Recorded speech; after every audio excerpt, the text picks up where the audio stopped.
Hello everyone. Welcome back to Ludo History. Welcome back to what's gonna be a nice just chatting stream. So KJ, Kyra, Leander, Dragon Wolf. It's good to see everyone. Whoever else is lurking, it is good to see you too. Here's the plan for today. I don't have a whole lot of super hard hitting stuff, but since it is the time for the semi-annual Steam NextFest, we're gonna take a look through some of their offerings, and we're gonna see what's kind of coming down the pipeline in terms of historical games. We found some incredible stuff over the last few years of this, some very silly stuff, but some very good stuff. And so when you take a look at this, it's always a super interesting event, right? As someone who tries to think really hard about history and video games, seeing what people are tagging as history, as medieval, what sort of is incorporated in all of those is always super interesting to me. So we're gonna hang out, we're gonna have a good time, we're gonna take a look at some of what's coming down the line. Don't know if I'll actually get into playing any of the demos because there's 838 games in the Steam NextFest. So that's a few too many to try out. But you know, we'll still poke around. If there's any that are super interesting, we can try and download the demo. We'll try and download the demos and actually check them out in more detail. How's that sound? The joys of having good internet, we can just do that. That'd be a lot of games. Exactly. Rat, Sir One Brains a lot. Good to see you both. Settle in, have a cozy time, and enjoy these Katamari Damacy tunes. Because, you know, there was also a Nintendo Direct 2 days ago. That was, fully bangers. But one of the games that got announced in that Direct was, you know, a re-release of We Love Katamari. So, we got Katamari Damacy tunes. Alright. Most wish-listed upcoming games. Well, that's always an interesting question, isn't it? Oh. No way. Why is that in... Okay. Let's just get into it because we started off real strong. There's some that we've already seen, but yeah, the most wishlisted had an absolute banger in not very, number 5. Yeah, number 5 on the most wish-listed demos is an absolute banger, and not one I expected in a Steam NextFest. So let's just get into it, yeah? But, of course, as always, a couple of announcements. Firstly, if you enjoy this, do make sure you hit that follow button here on Twitch, but also make sure you can wishlist these games. Especially for small developers, right? The wishlists are a really important tool in order to get publisher funding and to achieve any metric of discoverability in the algorithms. So, we want to make sure that we're, you know, doing our part to help raise up small games that are doing interesting things.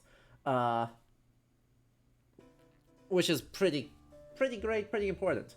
Also, if you enjoyed this, consider hitting that subscribe button here on Twitch to help make sure I can keep doing that, and hopefully when these games start coming out, that I'll be able to get them, support the devs, and then stream them for all of you.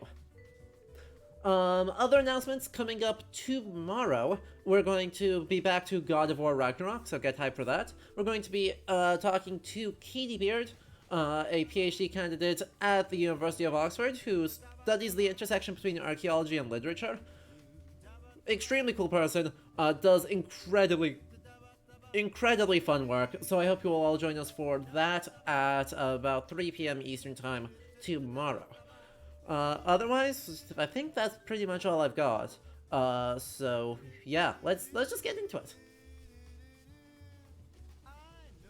So, I'm just in the most listed upcoming games. We'll explore the themes and moods a bit later, but right now I'm just in the what are the ones people are already seeing. First,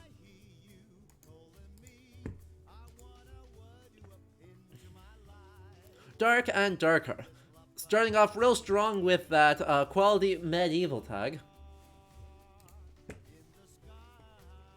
unforgiving hardcore fantasy FPS dungeon PvPvE adventure.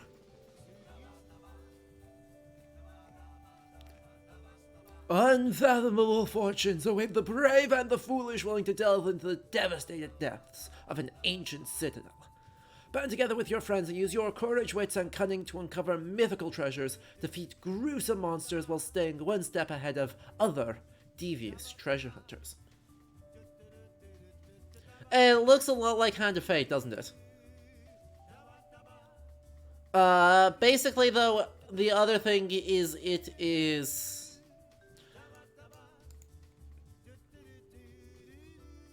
a low magic, like thinking more like Castle Ravenloft, Dungeons and Dragons.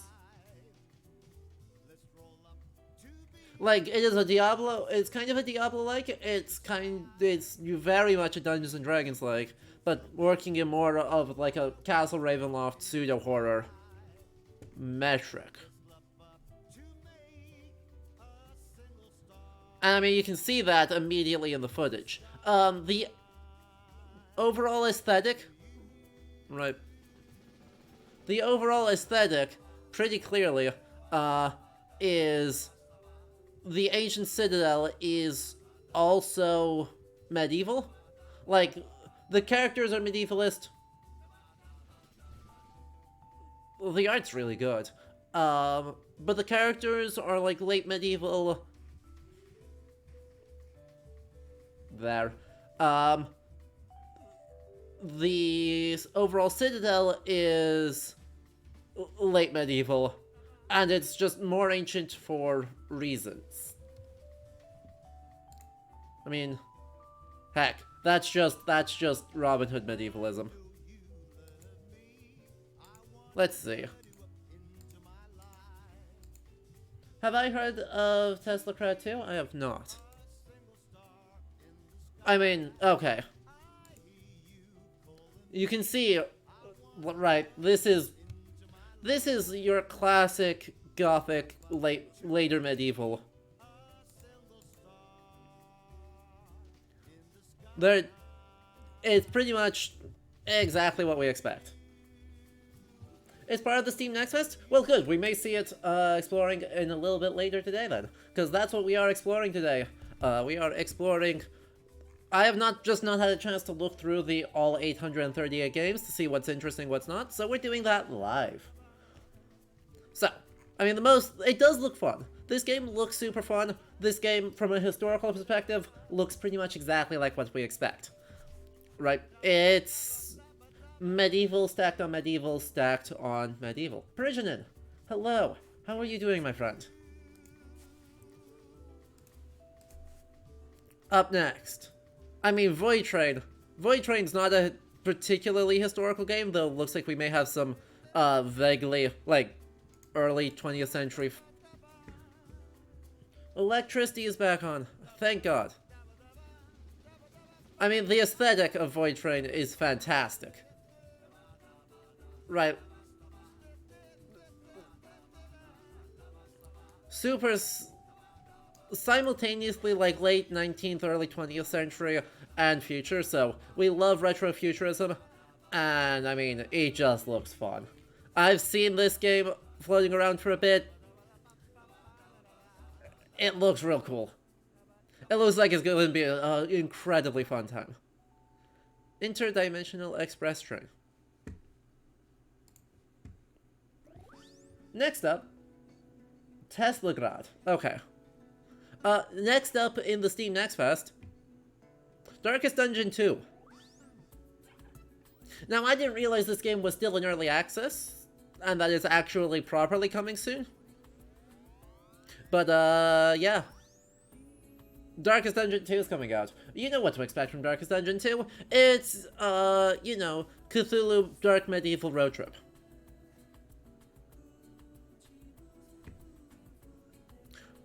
Next up, I think is interesting to us, System Shock. This is when I was on the other page, and I clicked on the most wish list, and I was like, number 5 on the list is wild.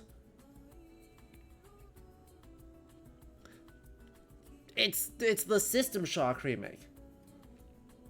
I mean, if you want to, like, a game that is interesting less for its historical aesthetics, but for its proper, genuine historical significance, fucking System Shock.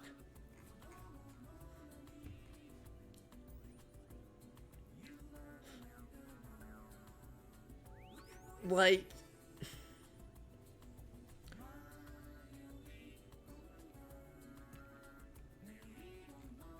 it's...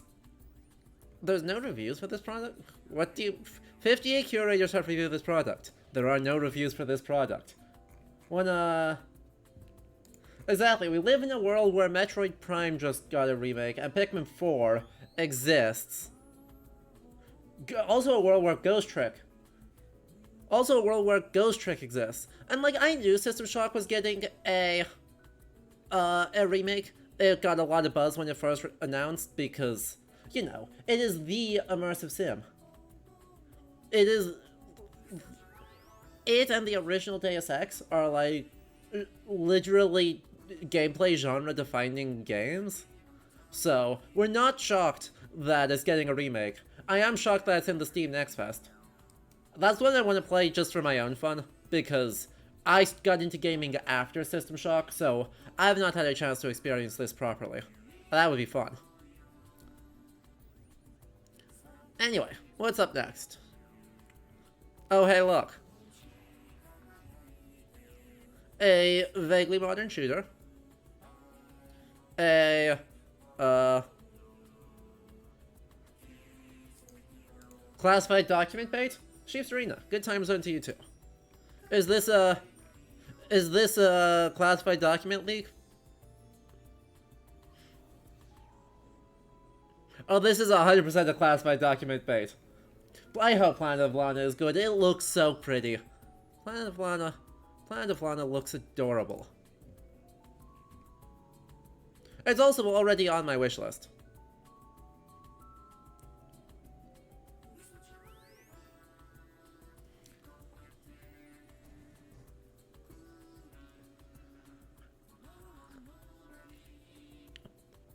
I mean, it looks just beautiful. Classified document bait. Look. Dragon Wolf. Am I wrong?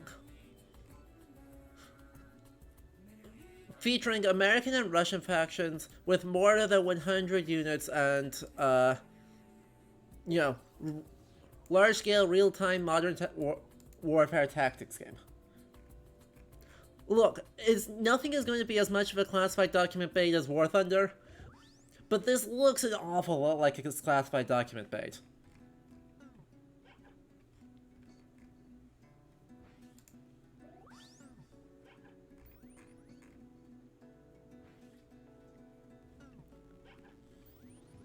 You love War Thunder purely for the meme of classified documents? Exactly.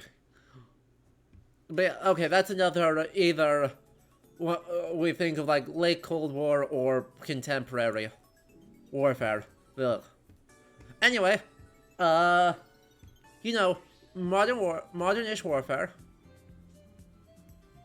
Modern-ish warfare. But Nordic.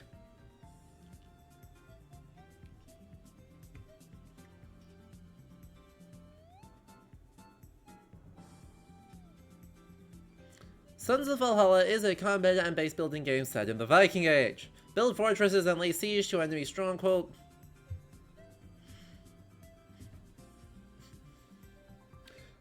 Did you see what I saw?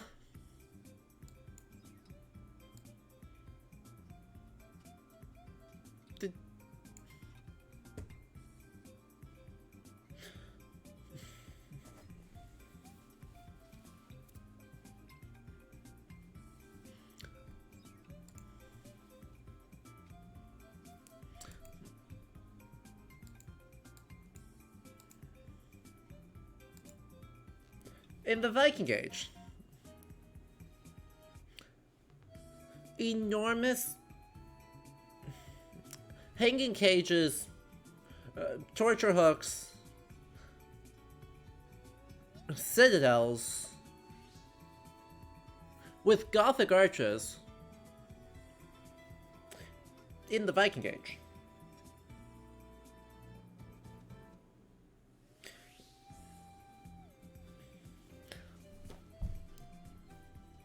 the pixel art's very good here. Let me be clear, the pixel art is very good. Just... This looks like it walked out of a Victorian slashfic about the Middle Ages. Is that Princess Peach? It's a little bit Princess Peach. Is our Actually, that's... Wait. Wait, hold up. I need to listen to this with audio. Because if that is what I think is going on here, I, have questions. Love, the strongest feeling of all. Uh-huh. But what would happen if someone tried to take this feeling away from you? What would you do for the one you love the most?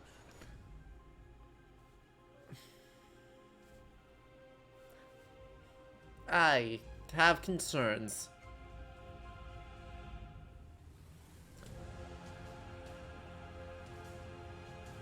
The pixel art's very good.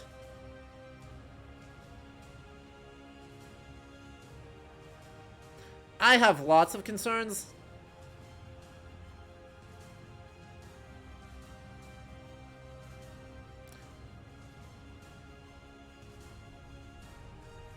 I have very, very, very many. Alright, so the problem is that this is not that this is a bad game, but that it is specifically targeting me, and we don't like that.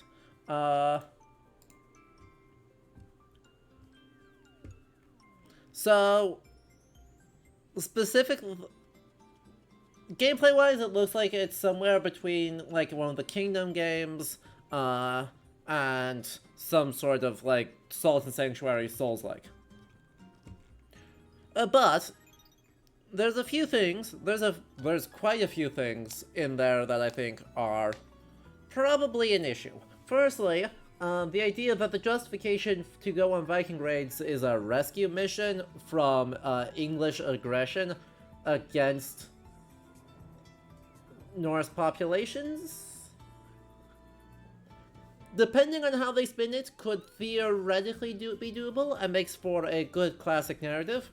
But if this is someone in Scandinavia, no. Just no. Just no.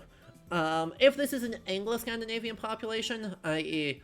people of Norse ancestry living in the north of what is now England, then there's something much more, like, viable to talk about there. Because you can look at, like, the St. Brice's Day massacre, King Ethelred's ordering of the killing of all people of Scandinavian descent in England in 1002. You can look to that as an example, as both a response to and provoker of increased Scandinavian raiding. But otherwise, there's a lot of just, like, vague, well, Dutch windmills. Honestly, I think the presence of a Dutch-style windmill in Viking Age England, and that little bit of live stream, kind of just says enough.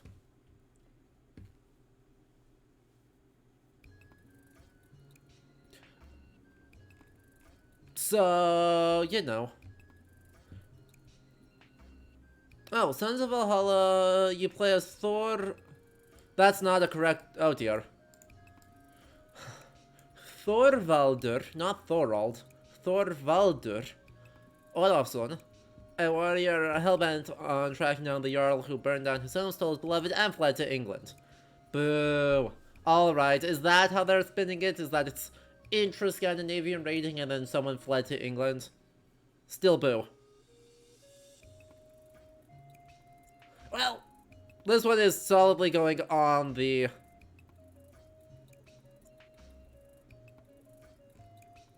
This one's going on the wish list. But it is kind of it is kind of targeting me specifically, so do with that what you will. So, we move from But Nordic to... But Nordic.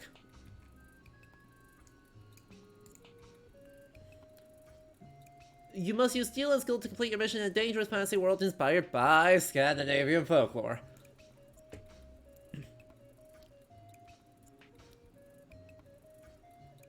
Whew. Those animations sure exist. Well.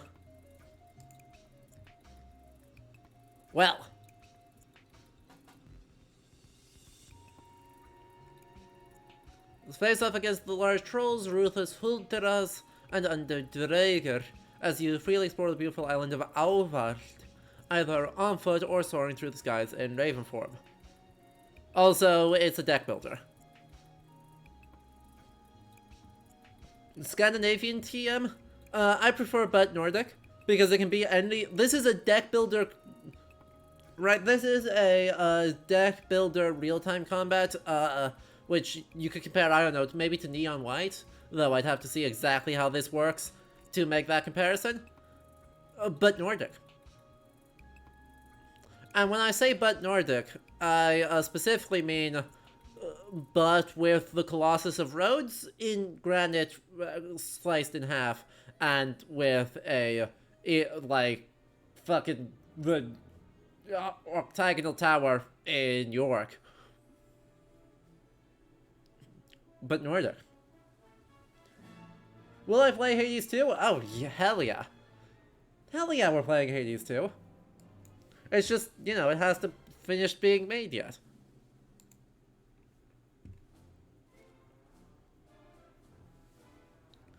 Oh, hey. We go from, But Nordic to World War I. This comes out soon, right? March 30th. Huh. I think that means April might be World War I month. Chat? I think... Nope. Let's do that instead. What does that feel like, chat? If April is World War I month, and we go through, like, this, Valiant Hearts, Battlefield 1, some of those games.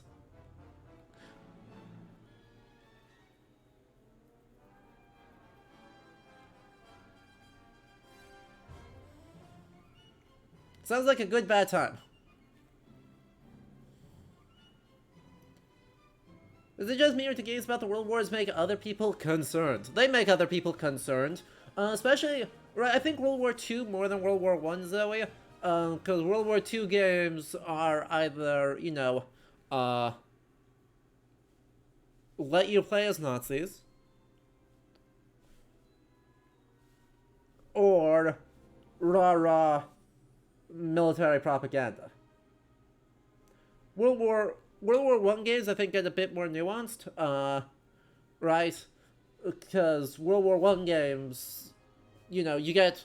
Valiant Hearts is a not very subtle, but still present, reconsideration of historical memory on the centenary, and the individual stories that get wrapped up in World War I. Verdun is just... And its companions, like, was it Tannenberg? The, like, ultra-realistic FPS, World War I FPSs get how just miserable being in the trenches is. And some of these can look at how messy the tactics are.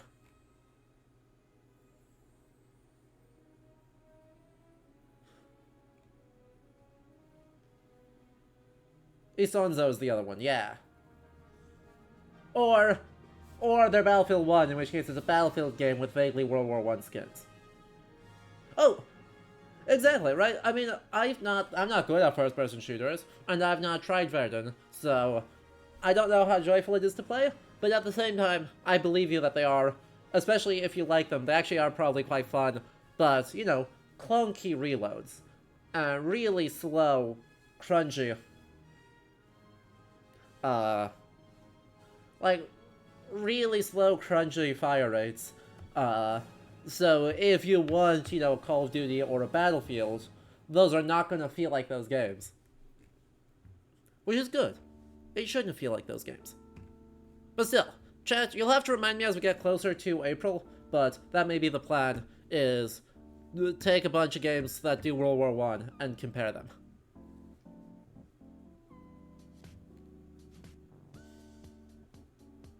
Well, that looks delightful. That looks... Sorry, I like... Looks like it's a suspiciously good one for Castlevania... for Metroidvania games. Because that looks rad. This doesn't look like it's... Well, it looks like vaguely Fantasy West, but...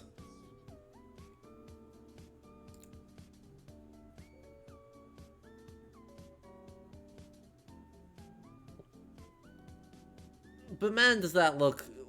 combat-wise just look rad. I mean, I'm seeing... Look at the after images on the attacks. Or, there it is, right on that dock. Like, that is straight out of Symphony of the Night.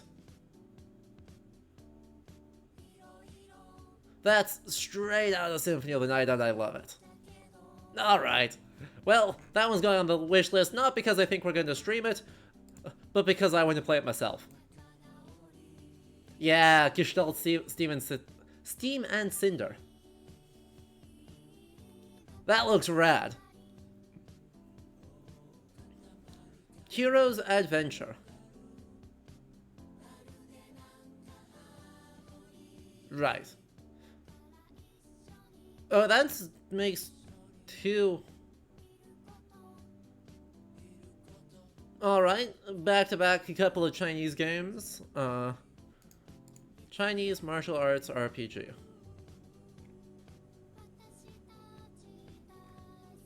Mm-hmm. I get the sense.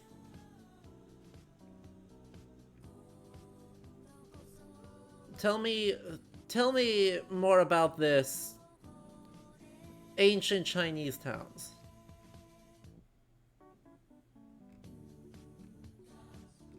Ming Dynasty. Understood. That is somewhat unsurprising. Please do stream it? Alright. We'll look at streaming it. I mean, that looks...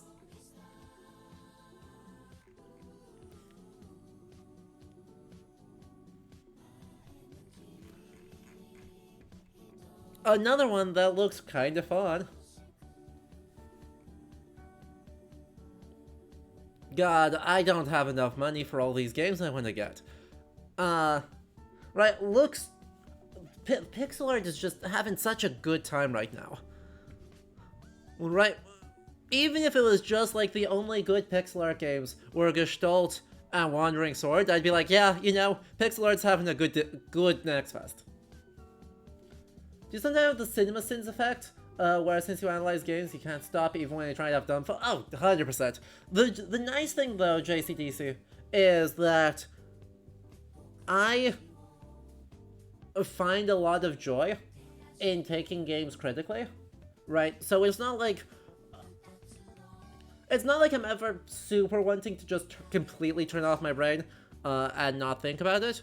When I do, that's what multiplayer games are for, right? Like, Overwatch 2 has enough other dumb stuff going on that I can just hop into a quick play match and not be like thinking about, oh yeah, history games.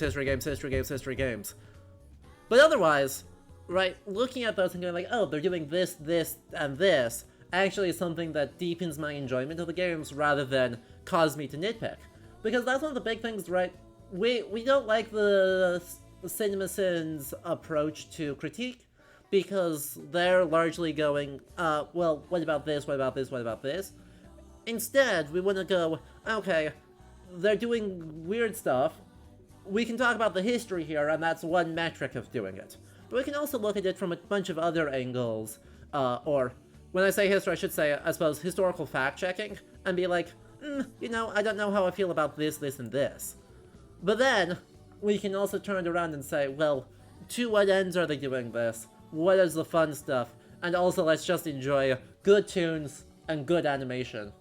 and feel really happy about those things. Uh-oh. Hey, chat. I mean, this one looks good. Last case of Benedict Fox was one that showed up in the last Steam NextFest. This one looks super fun. It's Call of Cthulhu 20s. Right. You're thinking 1920s with a bunch of very classic Lovecraftian environments. So, I don't know, the Ruined Manor, a la Crimson Peak, the Spooky Forest, all that jazz. Looks pretty fun.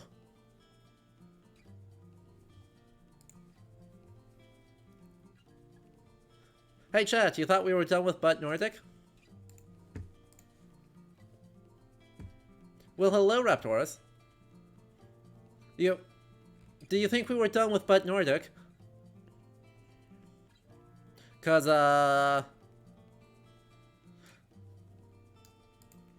nah.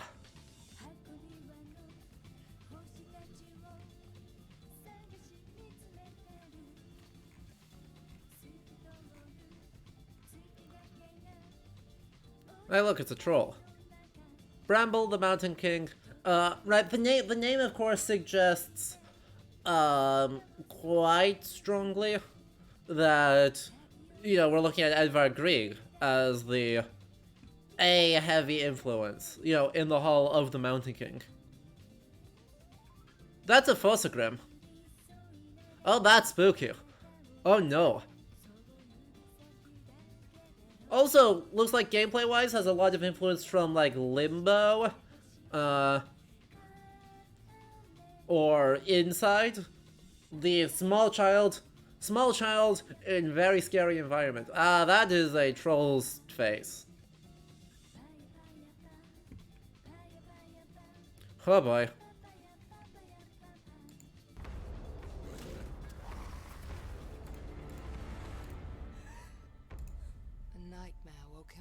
Uh-huh.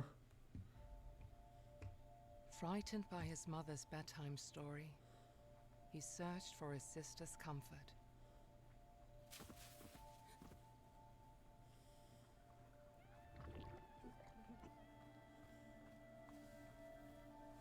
But she was nowhere to be found. The bramble covers all where darkness has taken hold.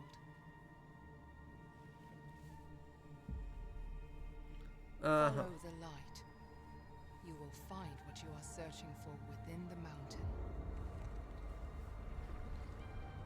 Oh, the Shadow of the Colossus eyes right there. That is what happens when you do not listen to your mother. Oh, hey, look. Viking Sword TM. Anyway, shoutouts to the Shadow of the Colossus eyes. They know what they're doing. Alright, so, I mean, that feels like the, like, 30 most wishlisted games or so. So, let's instead switch over to a different track of filtering these things down. And let's look in our themes and moods. Now, there's a bunch of things here that are probably not going to, be caught by these filters, because these are all user-defined. These are all user-defined filters, and they're bad at classifying things using the metadata we would like, right? Like, I don't know, Sons of Valhalla. I'd put that medieval tag on there. Right, chat?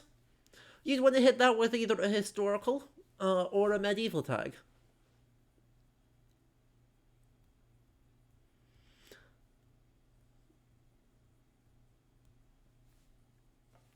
Do you see either of those tags on here?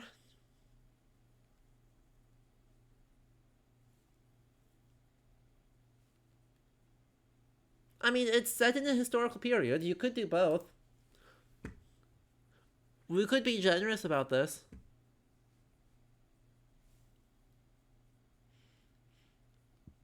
But no. So these are all user-defined. That makes it a bit funky. So we do need to be a bit careful here. But that is okay. Let's see what the medieval tag has anyway. A bunch of games that we should not probably show on stream unless I want to get demonetized. Ravenbound. Lakeburg Legacy, which is a cozy little matchmaker sim. Oh no.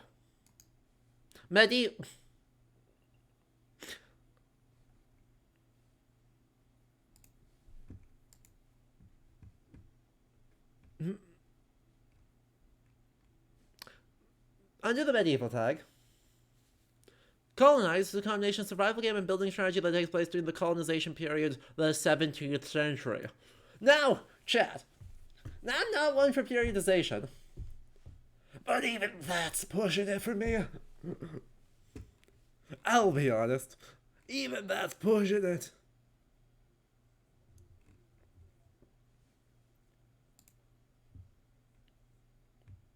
Oh boy. Is this actually... This is... Nah.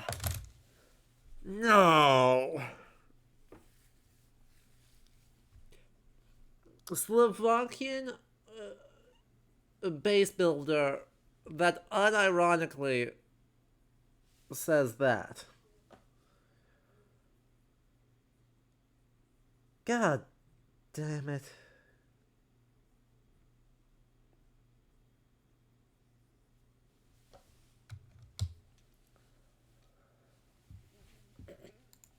Nah. No, they're not going. They're just fully doing it. Slovakia.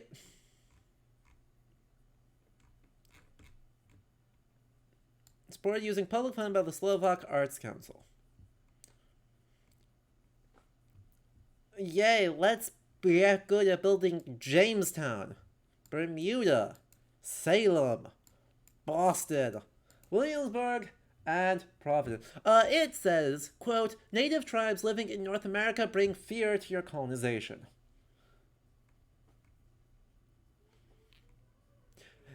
What can I say but yikes? Nah. Chat, let's take a guess. What do you think the odds are that,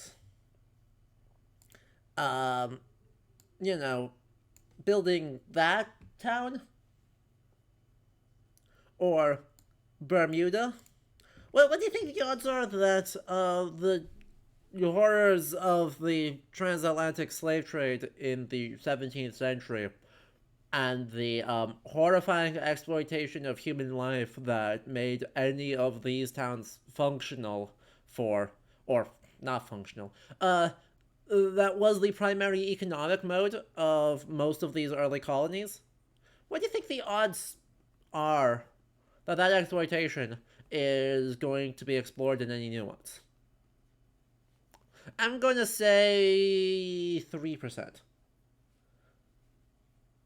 Leander has less faith than I do, putting it at a whopping 0% chance.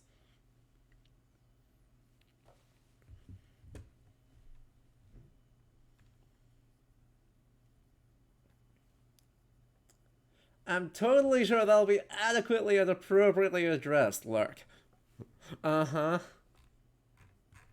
Yeah, that's a yikes for me. Look, this is part of the problem, right? The odds are 1900 to 1. Well, I was gonna say 1619 to 1, but you know, that works too.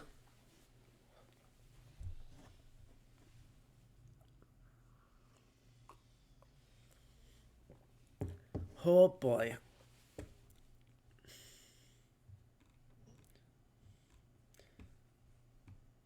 Maybe the European racists with bad advertising and teach them a lesson. Yeah, I don't.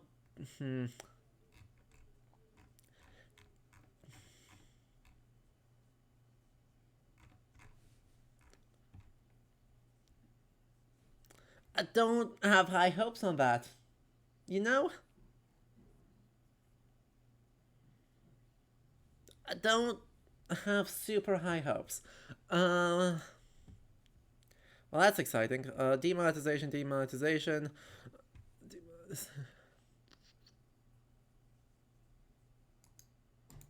Huh. No.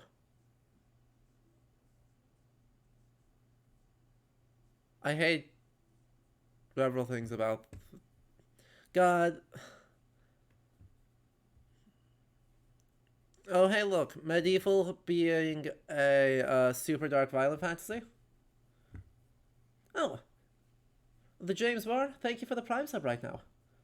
Can't believe your defense mechanism is desperately looking for one small good possibility. Yeah, that's about right. I'll be honest, that feels exactly right. Unfortunately, that is the state of historical games. Wow, a lot of demonetization going on in this tag. I'm almost impressed.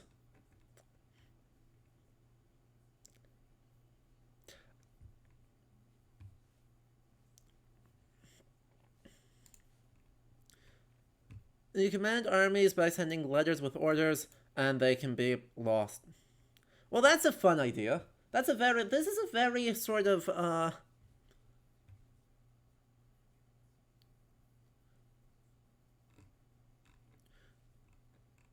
I mean, this is a very board game-like way of doing it, right? Uh-huh. Well, that's fun.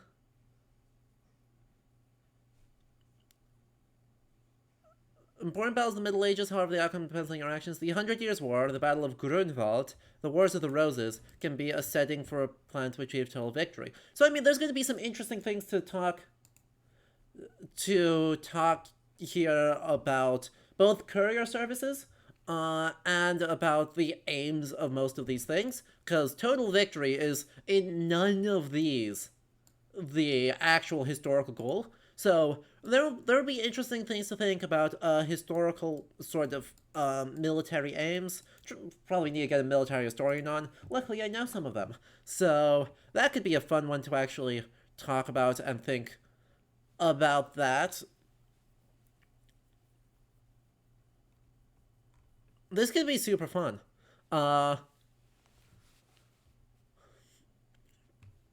Like there are some interesting ideas in here, and it's a very board game like thing. So let's do that.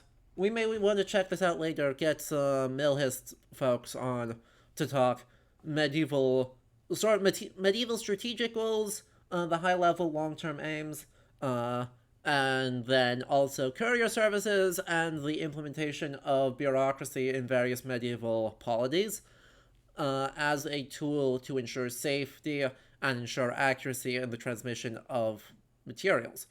Also, there's important things to say about military autonomy and the idea of this sort of tactics map of the king is in a centralized location and then is sending letters around versus the king appoints people who he trusts to make autonomous decisions versus the king is themselves trying to travel around with the army and accumulate power onto themselves. Depending on what time we're looking at, all of those are possibilities. So there's some interesting things there. Oh, hey, look, it's But Nordic. But Nordic except Medieval Mosh Pit. We're just gonna highlight this because Medieval Mosh Pit needs explanation. Chat, what's happening here? Would someone please explain to me what is happening in this image?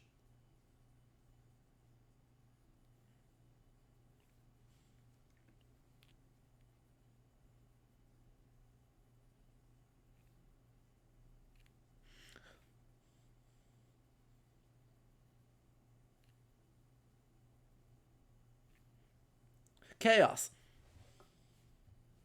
That's a one word way to do it.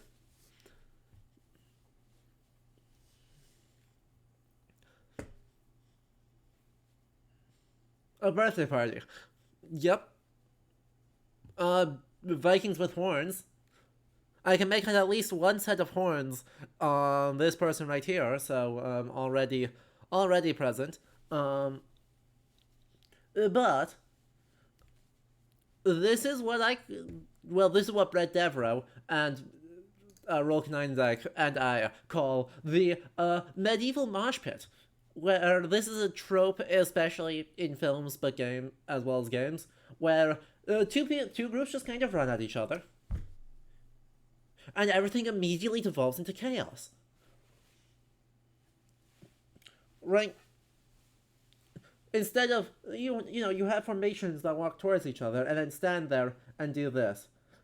They just kind of mosh into each other. Now, right, this is used to great comedic effect in Totally Accurate Battle Simulator, the best medieval strategy warfare example. But, you know,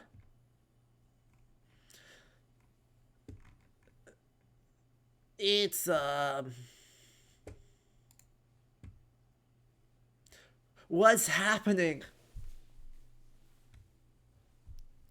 What is happening here? Right. No one is doing anything good. This is just two groups of people mashing their faces against each other's weapons in the hopes that someone wins. So, medieval mosh pit. Oh yeah, also, Merchant of Bohemia. Fast-paced trade simulator with RPG elements. Find which one Find which one pays the most for your goods. It's Prague, by the way. It's almost certainly Prague.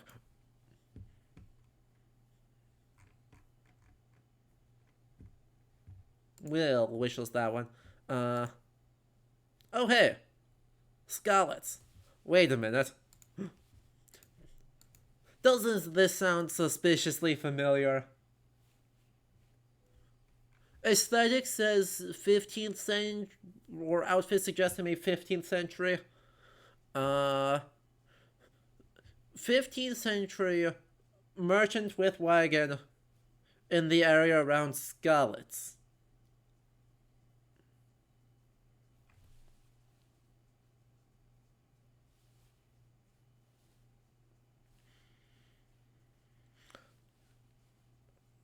There's another game that does that. It's called Kingdom Come Deliverance.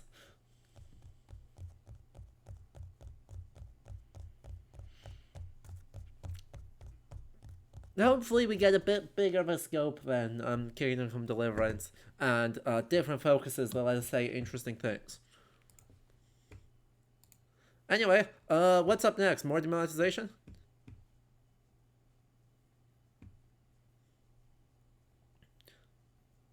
Again, this is the medieval tag. This is the medieval tag. Could you...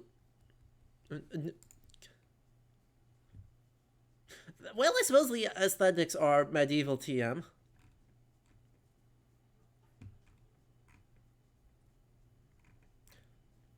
Even though the rest of the setting... Alright. Yep, we got Rambo with knives. We've got Horned Viking helmet. We've got Kratos. Yep, there's so much to talk about here, I promise. There should be a medieval game where you're just a courier living your best life. I agree. I think that would rule. Well, so much for the medieval tag. The main trends I noticed in the medieval tag were, 1, but Nordic. 2, demonetization. 3. Was there a third trend? Oh yeah, things that aren't medieval being tagged medieval.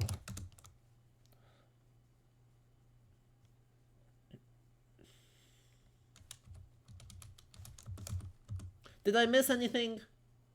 Did I miss anything actually interesting? Because, otherwise, I think that's a pretty dismal Pretty dismal showing from the medieval tag right now.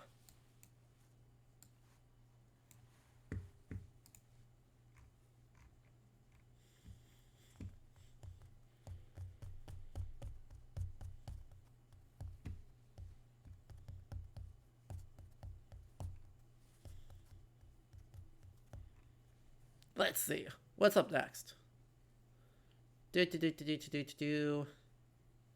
Medieval, tactical, futuristic, space drama, post-apocalyptic, old school, logic, 1990s. What's in the 1990s? Is this game styled like they're in the 1990s or games set in the 1990s? Games style like they're from the 1990s, mostly. Kind of. Kind of? That one looks like it's set in the 90s. That's styled like it's from the 90s. That's... I guess. Yeah. Looks like it's mostly 90s aesthetics rather than 90s settings.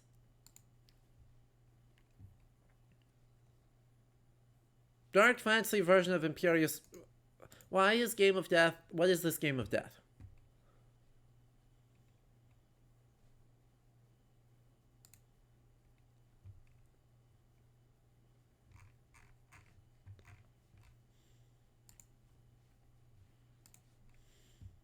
Well, that's already more aesthetically accurate than the Gladiator game.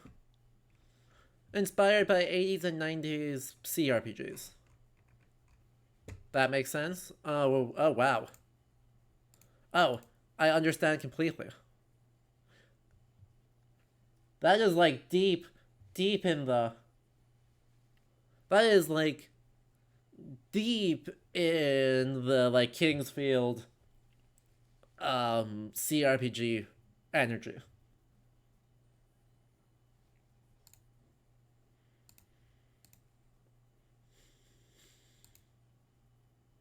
Interesting. We're gonna add that one to the list to at least check out. Zombie Rome.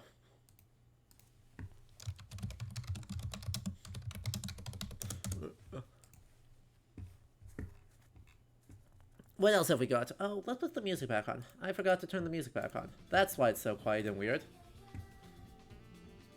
Isn't there a Gladiator game that became fairly popular recently? I'm not sure. Are you thinking of like Domina? Which was the one that got blacklisted from Steam for the creator being a virulent asshole?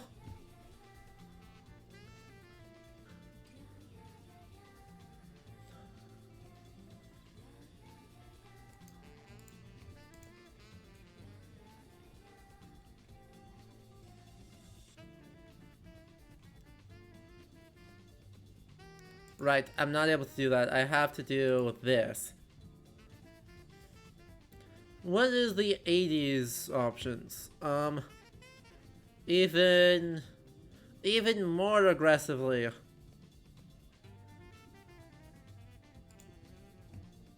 Even more aggressively nonsensical? Yeah, alright.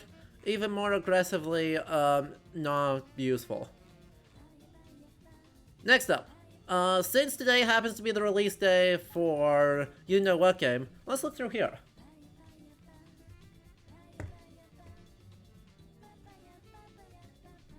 Lakeburg Legacies. Amazing. A bunch of demonetization.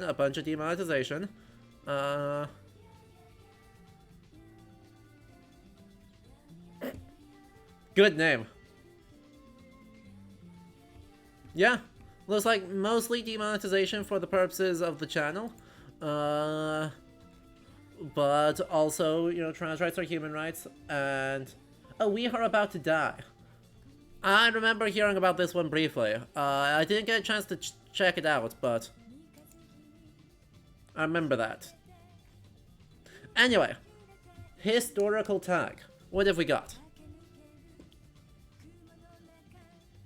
We've got World War I. We've got Classical Greece City Builder. We've got 1930s Yeah. Alright. We've got 1930s.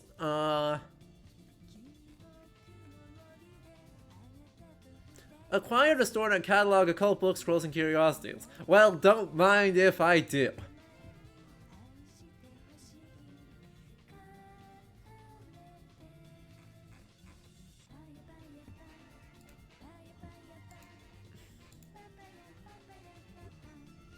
Don't mind if I do. Alright, so we've got 1930s occultism. We've got pirates. We've got the future. We've got medieval. We've got.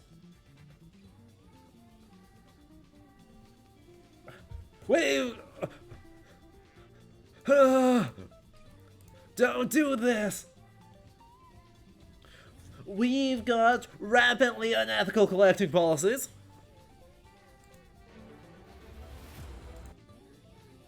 Oh, we have fully rampantly unethical collecting policies. Oh, it's by the same folks as Dinosaur Fossil Hunter. I understand now.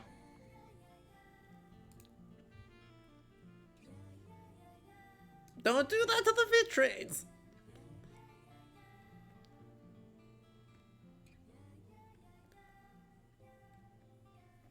Oh dear. Alright. Indiana Jones with even fewer professional ethics. Oh, we love that, don't we?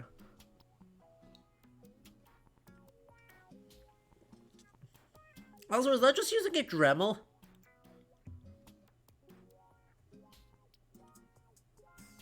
Please don't. Please don't use a Dremel on historical medals.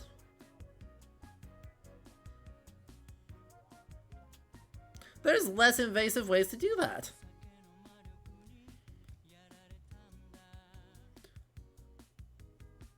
Is that a...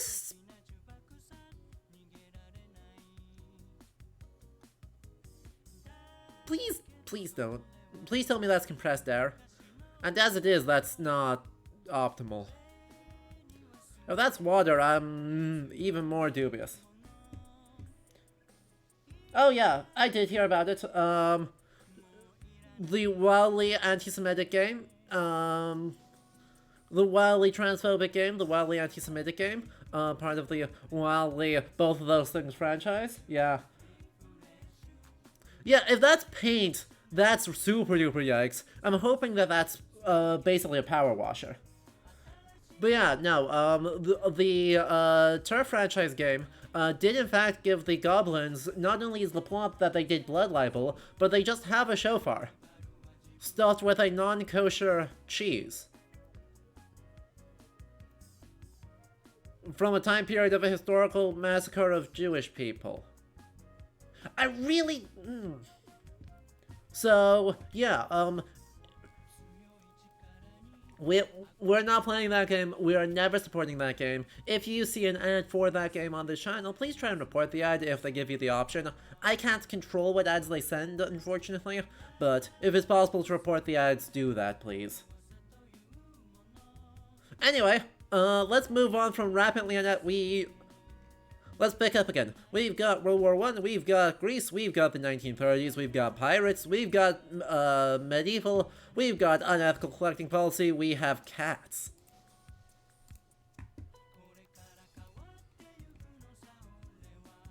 The Tower Full of Cats is a hidden object game where you need to pet cats through the whole history of mankind. Cat. Cat. Cat. Cat.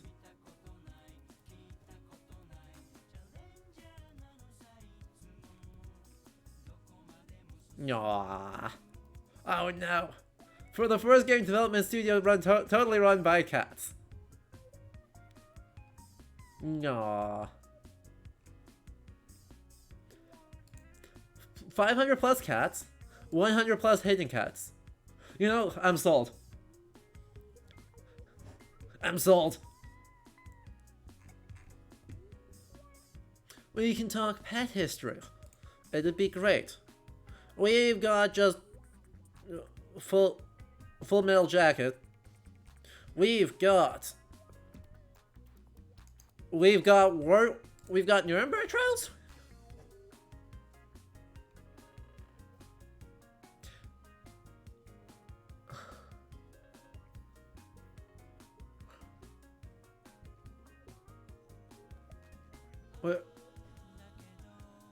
We've got actually Nuremberg trials.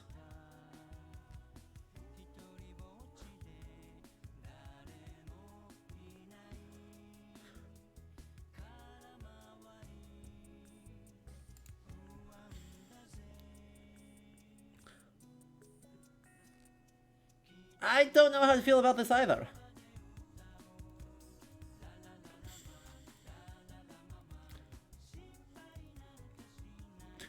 I don't like that sentence. I super don't like that.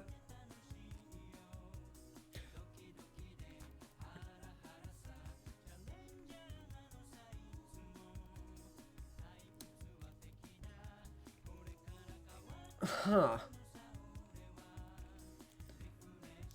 I don't really need to imagine or visualize human rights violations.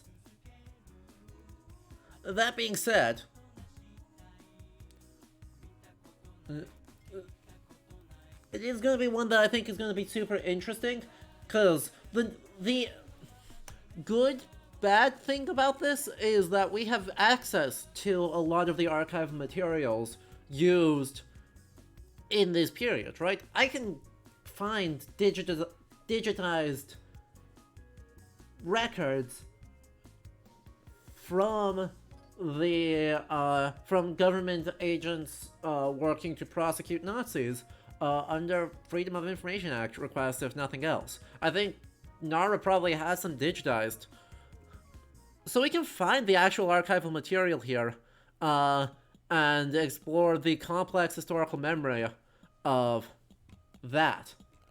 It is supported by EU grants, exactly. That's the other thing that makes me slightly more thing, is that the EU takes anything that has a whiff of Nazi apologia extremely seriously.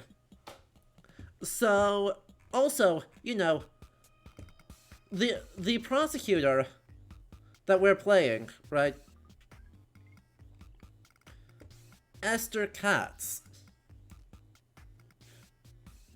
Well, you know, the name doesn't guarantee anything. It does definitely suggest that we're playing as a at least Jewish coded, if not explicitly Jewish prosecutor. So, you know, that should help. That should help with the potential, you know, way that it's framing these archival documents. So this is definitely one to check out. There's a lot of super interesting research on the memories of Nazi trials in the 1950s, 1960s, and the ways in which Germany tried to kind of move on from it. So this is definitely one worth keeping an eye on.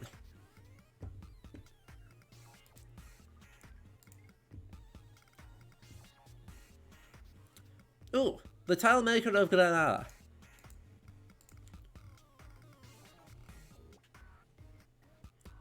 Meditative and relaxing historical game set in medieval Al-Andalus, where you play as a skilled tile maker and design Islamic mosaic patterns to decorate a merchant's family's palace. Alright, I'm down. Tile making? Just fully just hanging out, making tiles.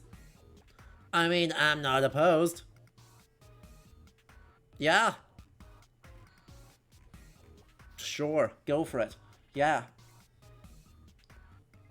That or the Resistance game Through the Darkest of Times. Maybe good if Holocaust Remembrance Day falls on a stream day. True. Sometime around then. I don't know necessarily that I want to do it on the day specifically, but definitely around then. I think that's a great time to kind of look at some games that are examining that space.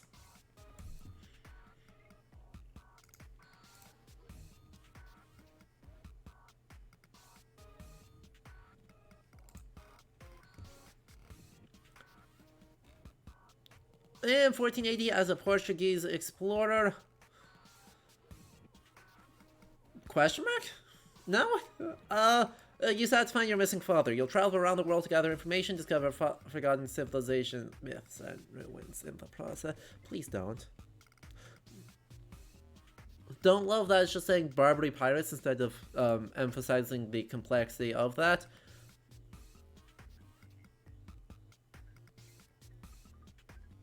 Alright, this could be...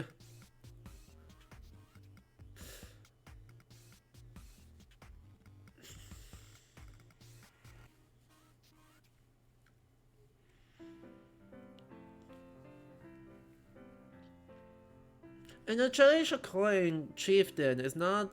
Why is he on a ship in Port...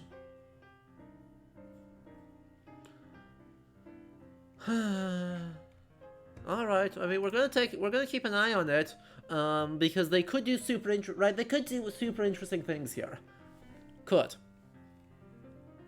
They absolutely could do interesting things here, exploring how connected the world is in the late 15th century, and using good historical information to create really nuanced examinations of the different cultures you'd be encountering, trying to basically circumnavigate the world in the late 15th century. Whether or not that's actually going to be what happens, I have doubts. Like, I'm seeing some things that look suspiciously like stereotype. Then again, it looks like the Spaniard also gets stereotyped, so at least it may be equal opportunity. I don't know that that's a great... I don't know that that's a great comfort, but it could be, something.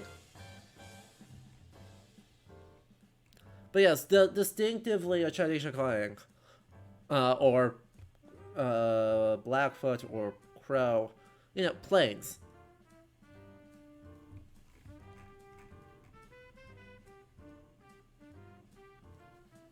So, you know, we'll see how that goes. Once again, Merchant of Bohemia, just get a like vibe around Scarlets again. Huh. Raptorus! Raptorus, I've got a great one for you.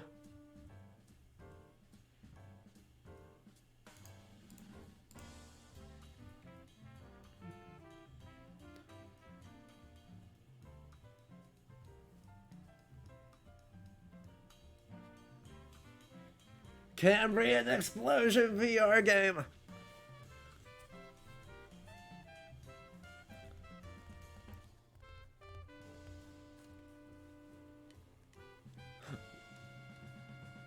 Conservation practice and showing plankton and other marine life throughout the historical periods, including Cambrian Explosion Bros.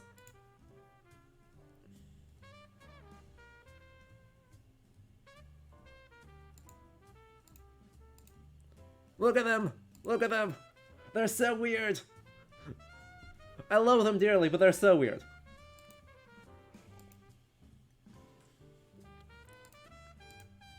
So... you know. Does require a VR headset, so that one's not going on my wish list, because I don't have one of those. My computer could neither run one, nor could I afford one. So, you know. Oh! Sankala Dev again. Is releasing a second game. Nice. Good on them.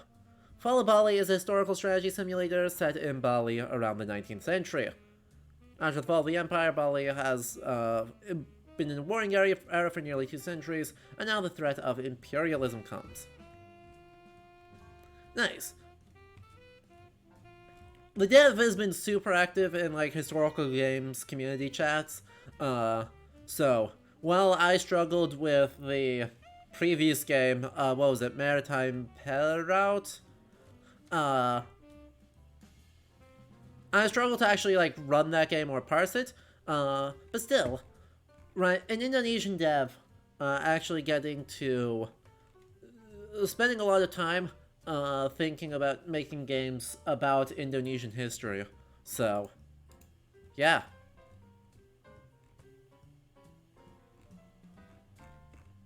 definitely one I hope to succeed. Hopefully, as they get, a little bit more technical skill with the tools that are able to make some really interesting historical strategy sims.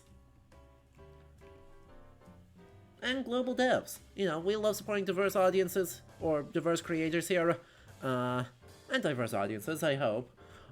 So, we thoroughly appreciate this game, even if it doesn't end up fitting into stream schedule. Look, there's a lot of games in here to like. They're not all going to fit into the stream schedule, but definitely one to check out. Hello, Brilliant. I am doing well. We're exploring the Steam NextFest while jamming out.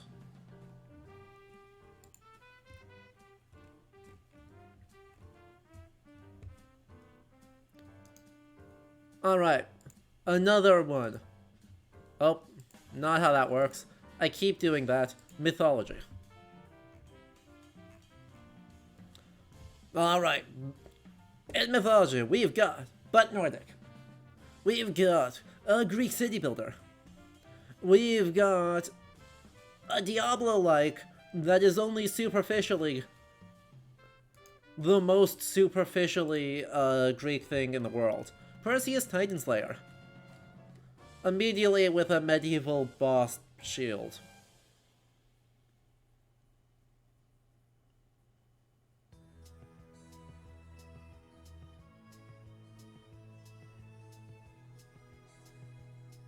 Just a dragon.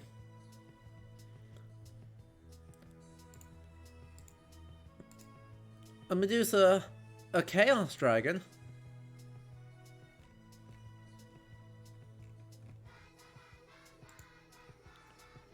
Meet Zeus, Hades, Poseidon, and many other Olympians and gain their legendary upgrades. Now that's pretty cool. There's a person, if you're on Twitter, you should look up Dr. Kira Jones. Because has been exploring it for a classical archeo gaming perspective, exploring Steam NextFest for it, and so if we're did a whole thread about this one this morning. Let's see if I can find it. And Brilliant, yes, I am taking suggestions if there's ones that you think are particularly interesting that we can check out. Well, I don't know that we're gonna get a chance to play any of them. Don't know that we're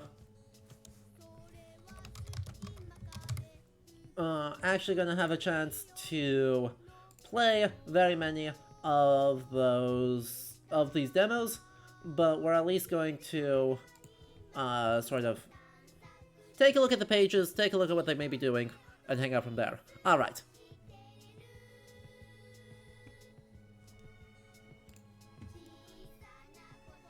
Flavin Service on Twitter.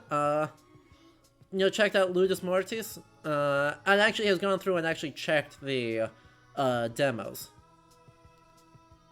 Lots of Latin and Undead, but I mean,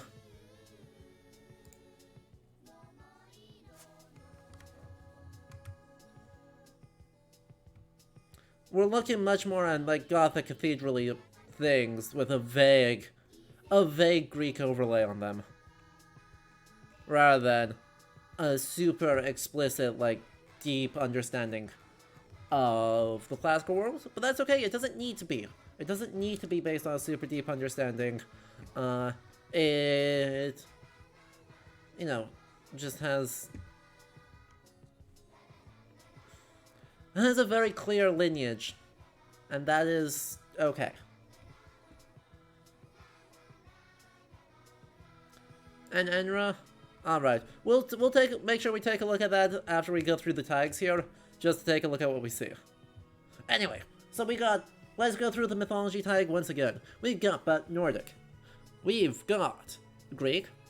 We've got Greek, vaguely. We've got Anime Cthulhu?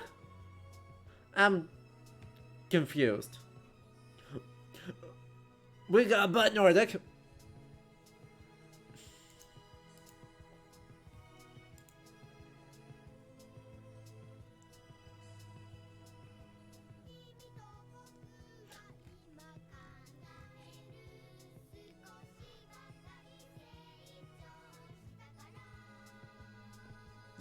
What do you mean against all odds? It's literally prophesied.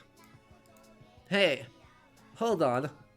Literally prophesied that Leaf and Leaf Thrasier will survive.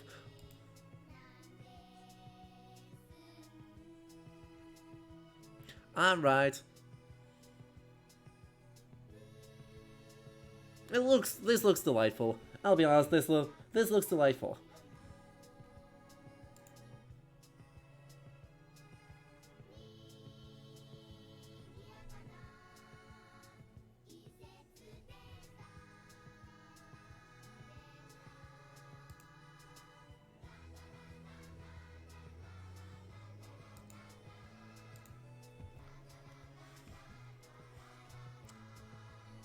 Ooh, we got Slavic again. Oh, actually, I saw this one. This one's interesting. What am I seeing there? Yeah, we already saw Wandering Sword. Wandering Sword looks fun. This one's interesting. End of the Sun is one I actually was aware of before this NextFest. But the thing that's actually fun about this is an actual building.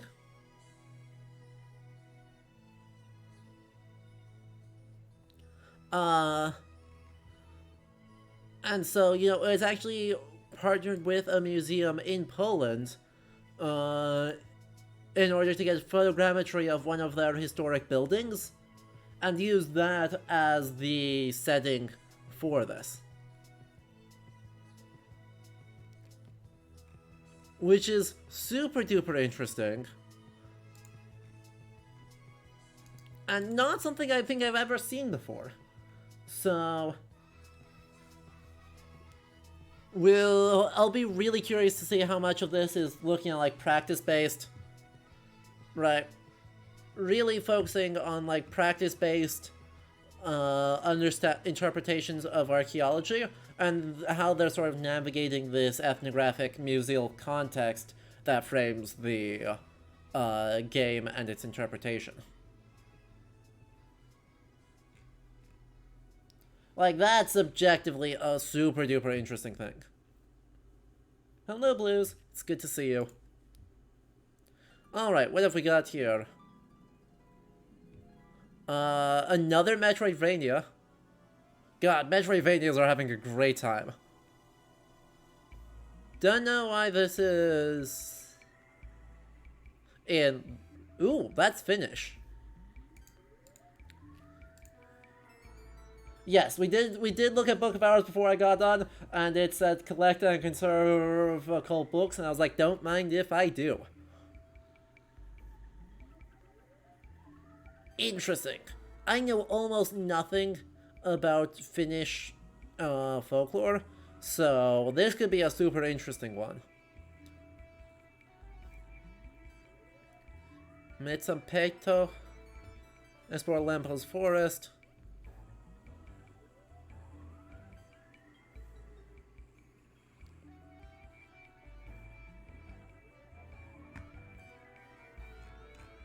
Not that I love horror, but, you know, I'm willing to give it a shot.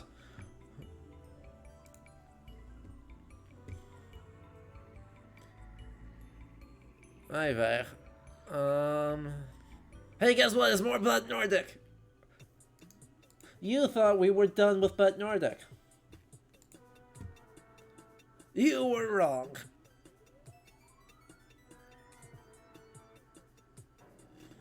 Is this Vikings with guns?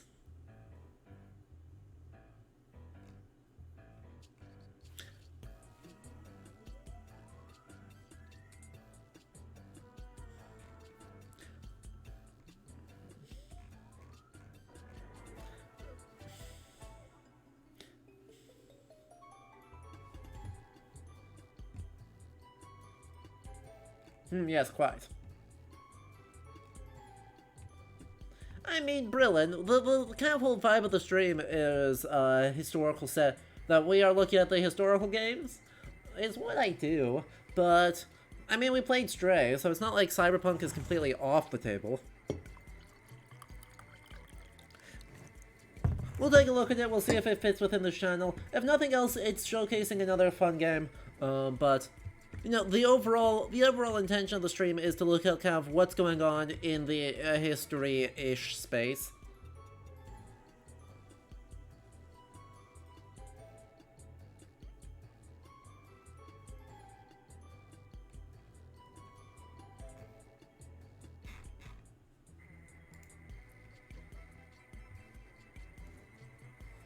Let's see. Another pseudo-mythology weird thing. I mean, they look fun, right? Fantasy worlds are always fun, but still. Punch God in the face. Yeah, maybe not. Another tower defense game. Weird number of tower defense games this time around. Right?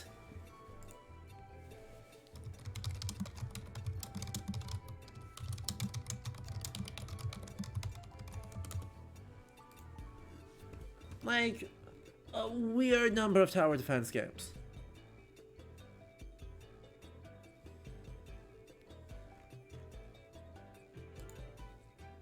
You just realized that?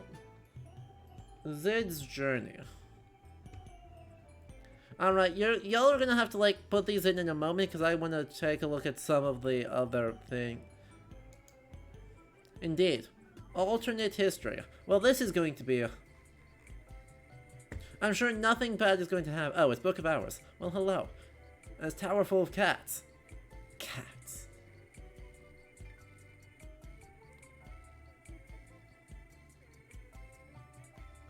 I don't...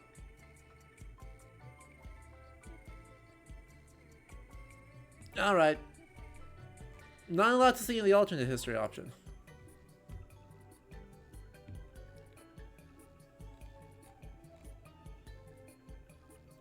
Time travel. Yeah, that's... I'm sure that's not risky at all. Cats. We love. A hyper-cinematic adventure. Alright. Exploration of, like, fantasy time.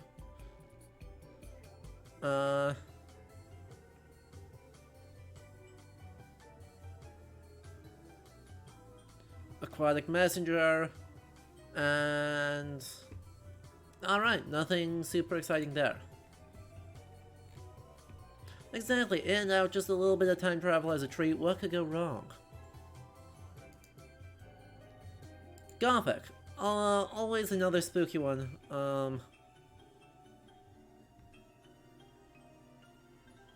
Alright, yep, Gothic looks pretty much exactly like you expect Gothic to look.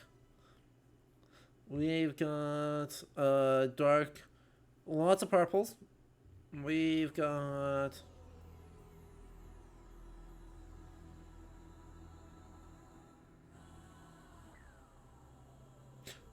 Huh? We've got... Shmup. We've got a Metroidvania. We've got a Metroidvania. We've got a Metroidvania. We've got Darkest Dungeon. And we have this, which is a Korean game. Question mark? It's only in Korean, so, you know, that makes that interesting. Question mark. Weird. Okay. It's just such a strange sentence. What do you mean 1960s when 10% of the city's population was in a virtual London with superpowers? What?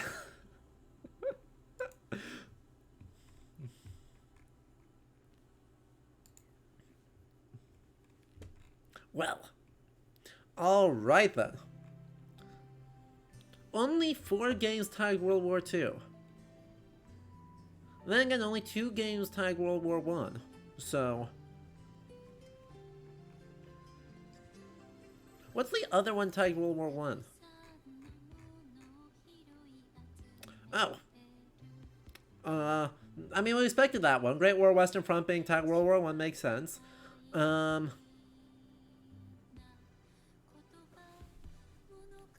and like boomer shooter, a boomer shooter, with vague World War One aesthetics. One of the World War Two games. There were supposed to be 4 of them.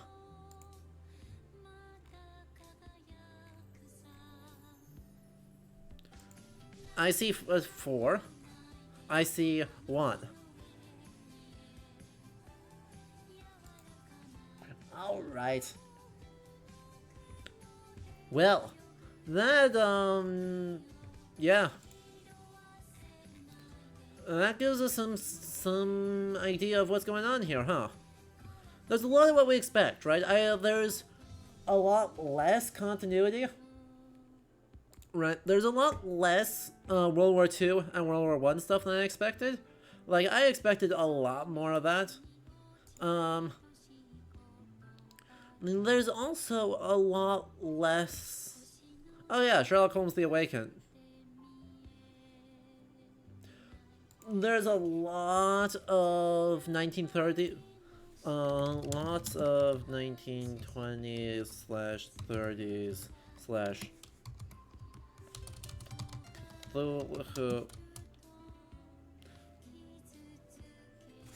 feel like I didn't spell that right. Yeah. Cthulhu slash occultism games. Several games that are early modern slash colonial. Will they?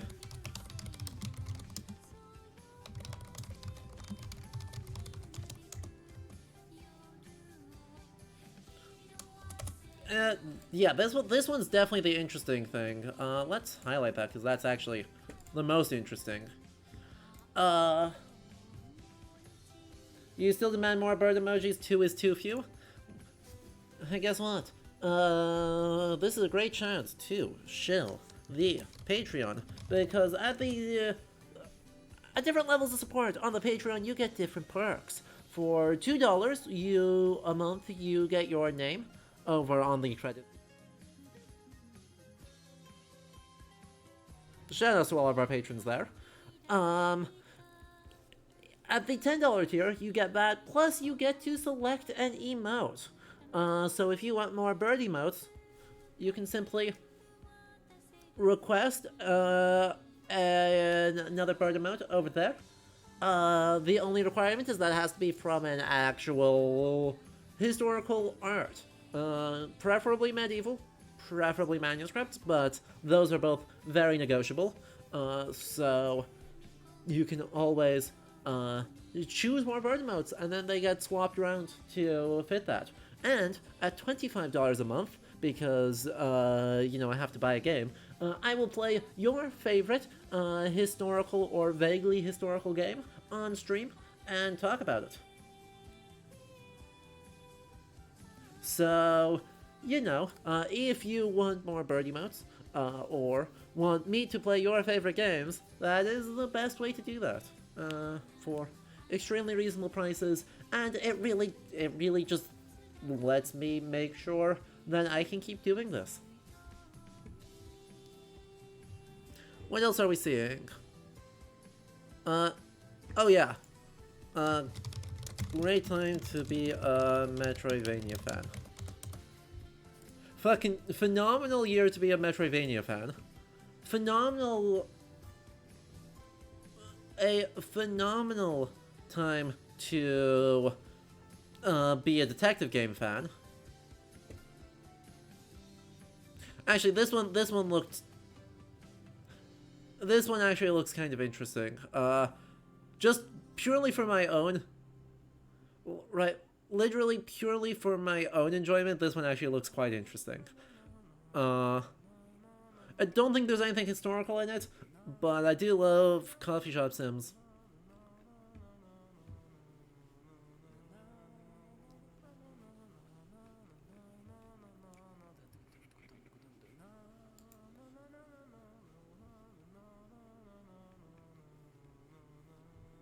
What else are we seeing in here? It looks like there's probably not a whole lot left in these. Certainly things that are not gonna be demonetized. So that's exciting.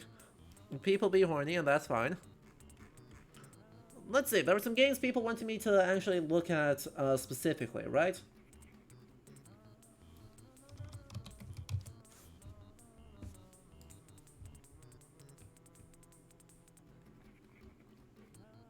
Future Japan. Weeb year? Is it year of the weeb time?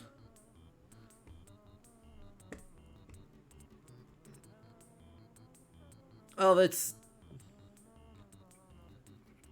this one may be the 2024 year of weeb, and late 2024. Cause chat, if people, right, the plan is for 2024, that we are going to try and do like a full games history of Japan, because there's like 5 major games set in like historical Japanese settings coming out in 2023 and 2024. So the goal is across 2024 that probably starting with like Okami, unless if I can find an even one that's set even older, to work our way through Japanese history through games and just see what happens. Is that dubious? Yes. Is that going to be very fun? Yes. I know Ishin Like a Dragon comes out next week. We're not playing it right away, even though it's a Yakuza game, and so it's going to be hilarious. But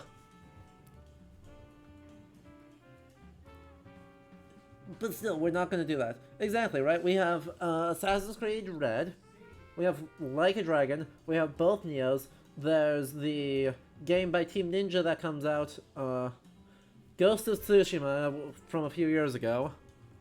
Ah, I understand why you recommended this, Raptorus. Why does the dinosaur have an axe? I understand why you wrote.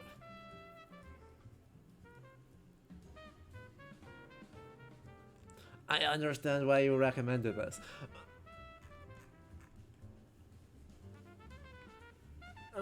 So, you know, there's a lot of...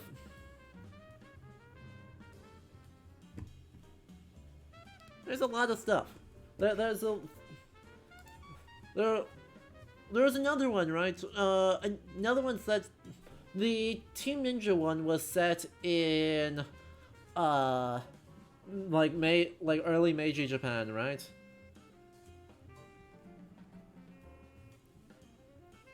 And JCDC, yes, there is a plan to continue playing old Assassin's Creed games. If only Assassin's Creed would, you know, stop releasing new games. It takes some recovery. I can't roll from Assassin's Creed into Assassin's Creed into Assassin's Creed. I need some recovery time between them. And with Mirage coming out next month, Mirage is going to come out, be the first thing, and then after that we'll see. But yeah, I mean, right, we can't talk about historical games without talking about Assassin's Creed.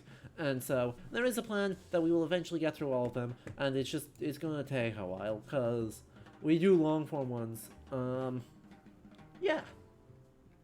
But yeah, what else have we got? Are there any other games that we found, like, super-duper interesting in the NextFest? I think we pretty much got it. Boo. Boo, giant banner. Boo, giant banner. Let me talk about the NextFest instead. Those look better. The traumatic experience of AC? Yeah, a little bit. I think there wasn't a whole lot, right? A whole lot else to look at and talk about here. Honestly, like, really... But Nordic is doing really well. Classical games, not so much. Right? If we were looking for the classical games, that looked like there were only 3 this go around. Right? There was Ludus Mortis. Okay, there was nominally the Gladiator game, but that was like so much doesn't count, it's not even funny. There was Perseus, which we looked at, and then there's that City Builder. Right, is that it for classical Archeo game? For like classical themed games? Tesla... That was the other one, Tesla Grad.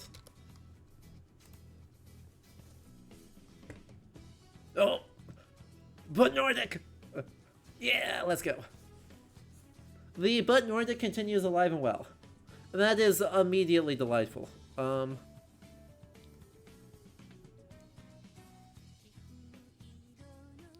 Again, if you like, well,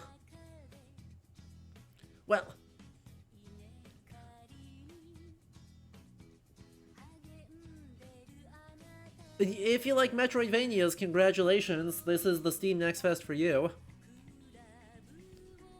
Wormheim, yep, that's what we call But Nordic.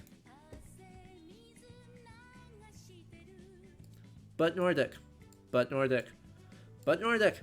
Why is this not tagged mythology? God, the discoverability on these is completely non... The world's first Scandinavia.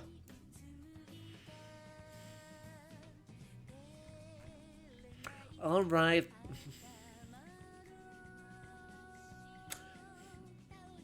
The pun got me to wishlist. The tag application for Steam games is almost as bad as AO3. They're so bad. It's so frustrating. Like, it's so wildly frustrating to have to try and just find games on Steam if you don't already know what you're looking for. Like, here's a fun question. Does this game have a NextFest demo? It does not. It's also not on my wishlist yet. We should fix that.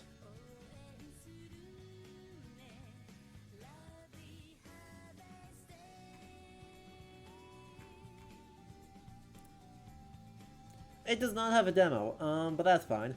So, yeah, you know, really the lessons we take from this,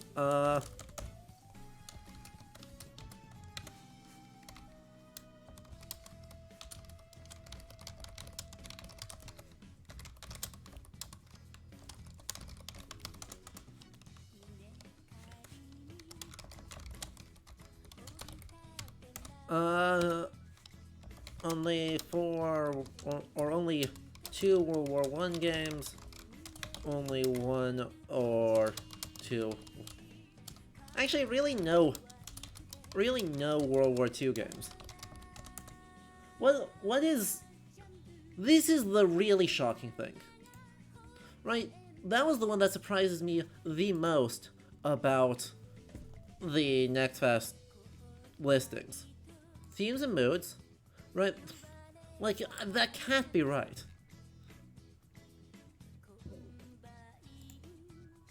World War II.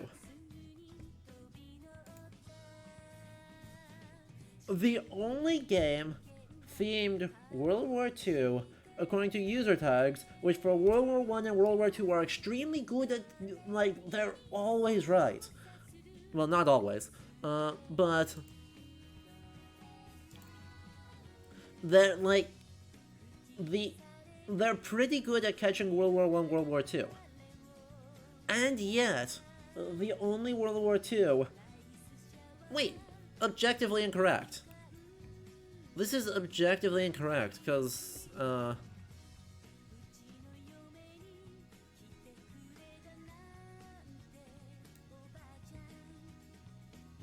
like, there was the Nazi war crimes trials game.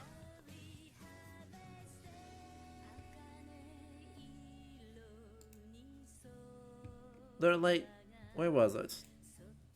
Darkest Files.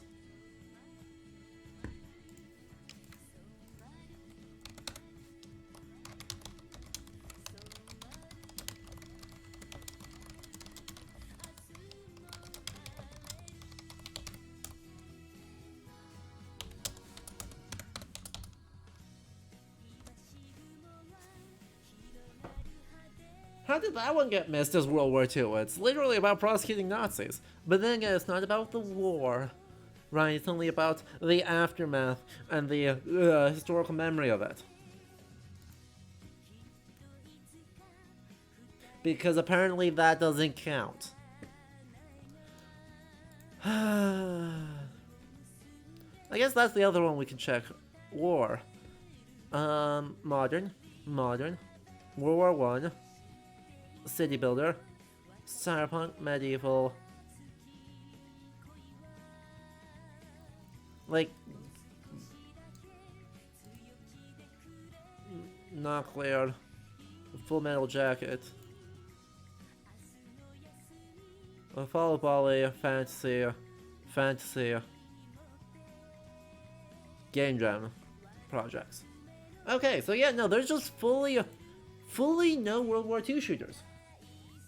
Fully no World War II shooters this NextFest. What a weird place to be in. Like, I don't know what to make of this. This is the first time that's happened. The World War II shooter was one that we figured was a perennially popular genre. And if we look at previous NextFests, there were quite a few of them. Either shooters or pseudo-shooters, right? So, like, there was one that was, like, you play as a medic in the Pacific Theater. And that's like, alright. Well, that's a different take on it, but that still is fundamentally, like, a first-person shooter-like. But no, there's just fully none. What a weird experience. Well, alright then. Guess that's where we're at in terms of the historical game space. But Nordic is doing very well. Everyone else, not so much. Like, which, you know, fantastic, but also I hate it here. As the resident person on the internet who plays games, Viking-themed video games, I hate it here.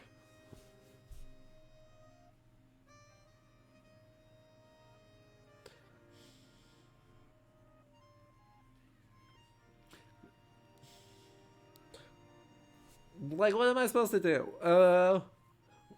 We're gonna keep an eye on some of those games. If any of them seem particularly interesting, we'll check them out. But yeah, in terms of the, like, historical game space, Vikings are doing very well. Folklore, right? Folklore is doing very well. And not a lot else seems to be doing super well right this go around. Which is weird.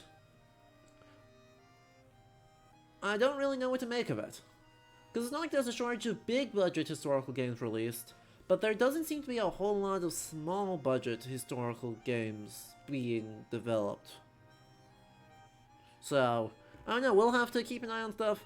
We may try and keep a closer eye on the indie scene this go around, see if there's any trends here. Alright, well. Why do you think Vikings do so well? God, I fucking wish I knew, dude. Part of it is I think they do well, right? They do well because they are perennially unfathomably cool. Right, the popular idea of the Viking is just eternally cool. Literally, in the 90s, Roberta Frank wrote an article. Actually, it's not even in the 90s, is it? Terminally hip and incredibly cool.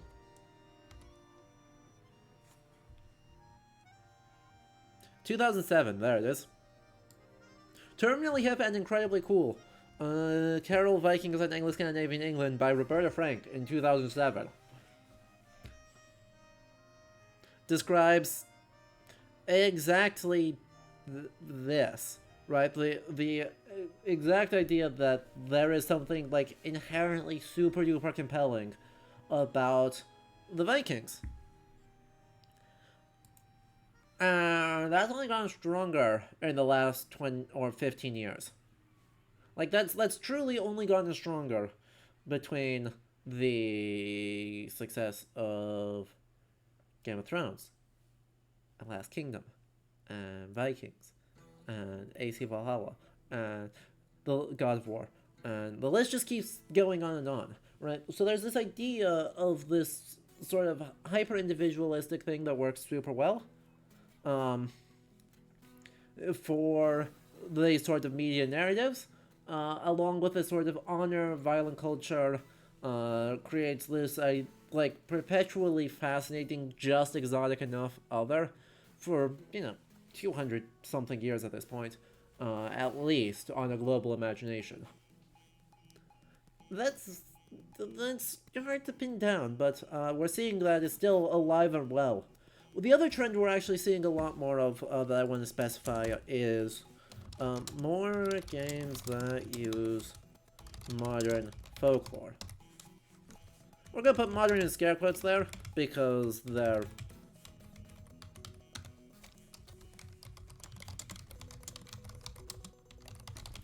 mostly 18th and 19th century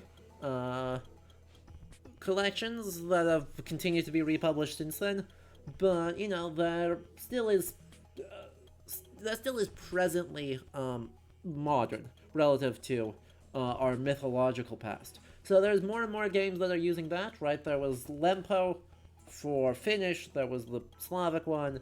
There's been Slavic ones pretty regularly in these Steam Next Fests, and then there was multiple Scandinavian ones, which these are not the only ones that do that. Aspelov does that. Heck, there was a couple others that I was thinking of. There's a Horner in particular likes using these modern folklore ones. Right? The modern horror, like niche horror and folkloric motives go together incredibly well in game dev, so we continue to see a lot of games like that, but we're seeing more and more different folklores being given that treatment, which could be super interesting. That's an interesting idea. I just had a brainwave.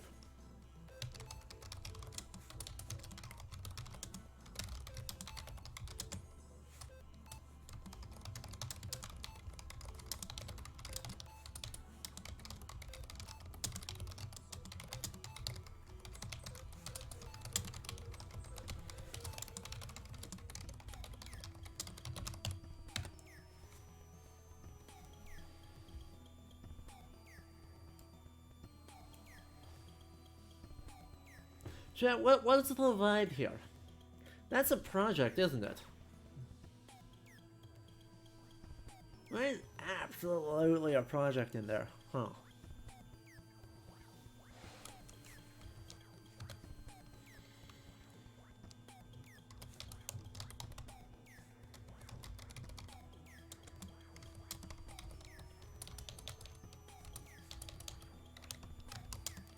Let's see, Lempo. There was a Slavic one that was Slavic horror one. There was one that featured like a Leshy that fairly recently.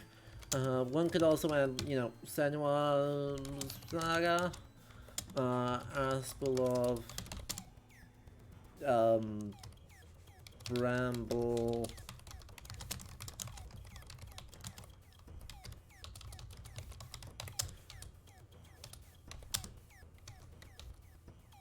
Right?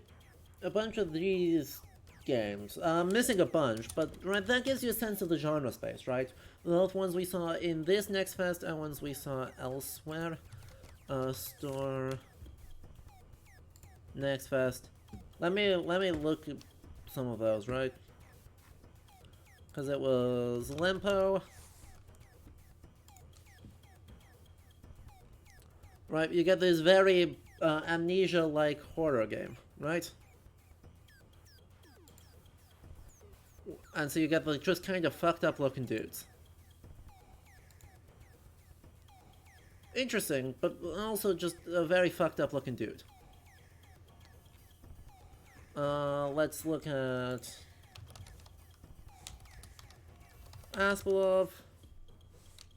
No, am I misspelling it? I was sure that was spelled right.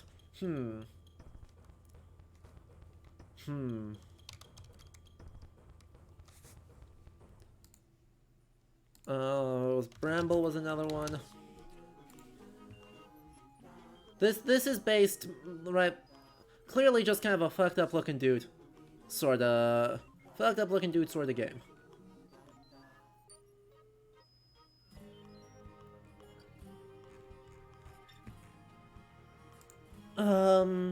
Gosh, where are some other ones? Nordic horror games. There's mostly Bramble, mostly Bramble, mostly Bramble. Bramble, Bramble, Bramble, Bramble, Bramble.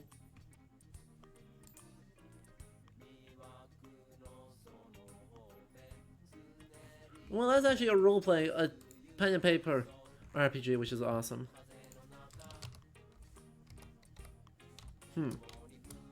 Right now, Bramble's getting all the attention, it looks like. But that's fair. It looks interesting. But yeah, right? This sort of genre of, like, fucked up dudes.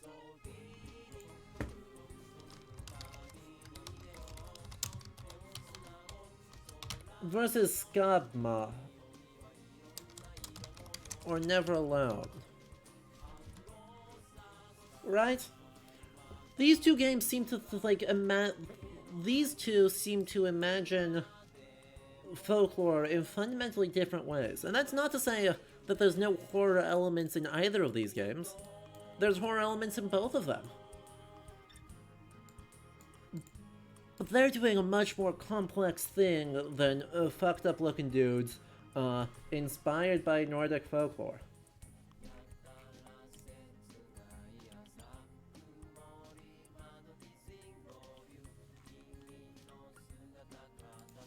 Let's get back into the NextFest one. Let's see if I can find some of those, another one.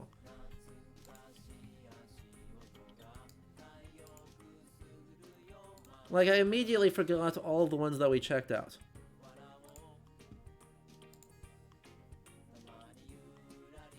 We can probably use the horror tag here to get a good example. Oh, Raven. There it was. There's another one. Ravenbound is more of a roguelike. But I bet it's gonna lean into fucked up looking dudes. Right, how much of this is fucked up looking dudes?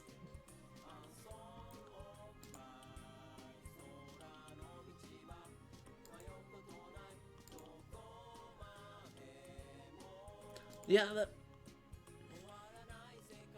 I don't know, chat. Scale of 1 to 10, how much is that a fucked up looking dude? How much are these just like fucked up looking dudes of like horror vibes?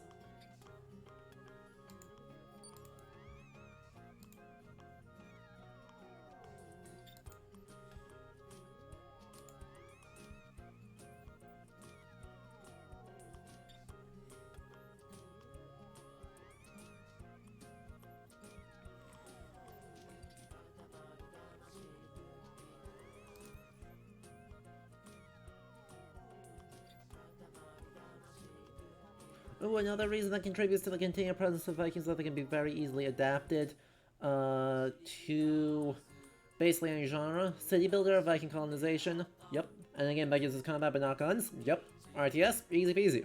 Clan Warfare, invasion of England. Dating sim? Have it date villages. RPGs? Well, yeah. Yeah, I agree. It's a very flexible aesthetic. Chat, you're not answering. How scale of 1 to fucked up? How fucked up are these little dudes? The answer is at least like a 7 or 8. They're pretty fucked up looking dudes.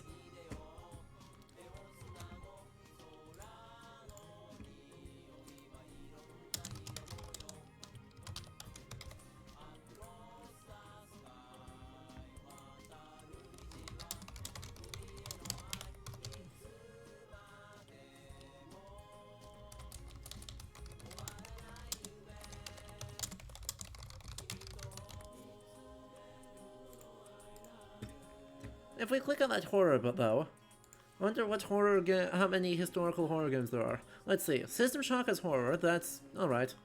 Zombies, but Nordic. Cthulhu.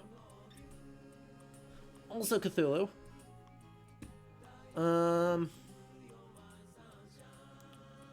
standard, looks like non-folkloric, zombie. Cthulhu.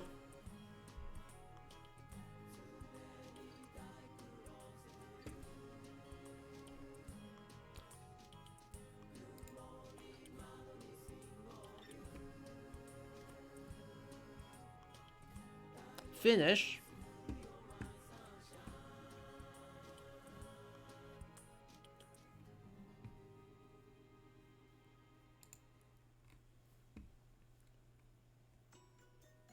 Vaguely like medieval.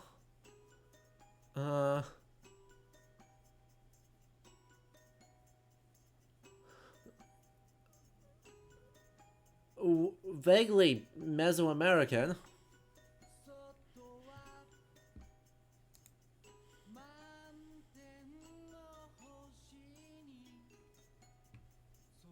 Fictional but gothic. Roman.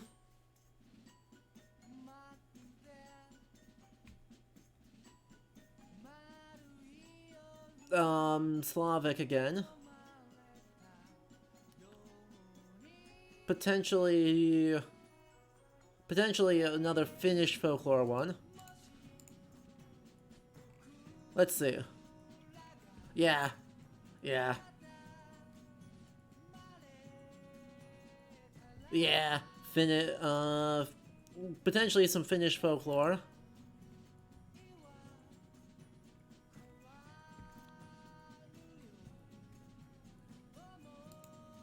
Zombies. Visual novels. Yeah. Lot of that. 6 out of 10 non Cthulhu. Well, I'll bleed over from the whole spooky pagan shit vibe. Exactly. An untamed past prior to Christianity. The idea that post-Christian realities are sanitized because the past was sinful or heretical. Games like Scabmo or Never Alone are more raw. Exactly. So looks like overlap with Lovecraftian / Gothic / occultism as pagan read satanic. Right.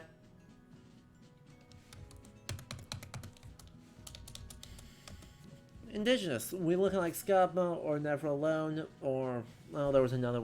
I guess Inua has like some like.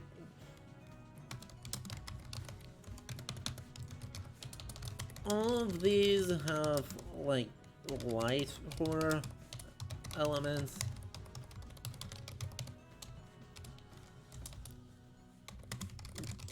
But we're much more nuanced. That's the trick. This is still super early stages. I think there's probably a video essay in here of comparing these. But games by indigenous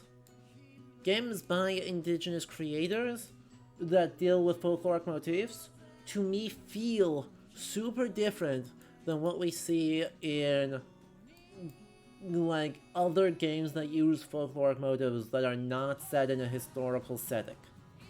Right?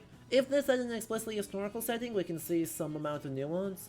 But broadly, right, I think we see a lot of games that use folklore and lean into horror as the primary genre through which folklore exists. There's a bunch of reasons for that. I think a not insubstantial one is the extent to which people look at like Grimm Brother fairy tales, right? The tales collected by Jakob and Wilhelm Grimm, and look at that and go, wow, the only version I was exposed to was the Disney version. These are super fucked up.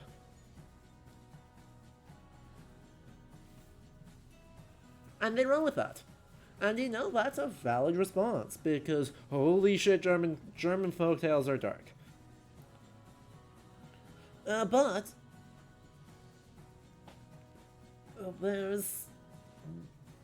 they also then gets reinforced by things like Midsommar and other explicitly folk horror.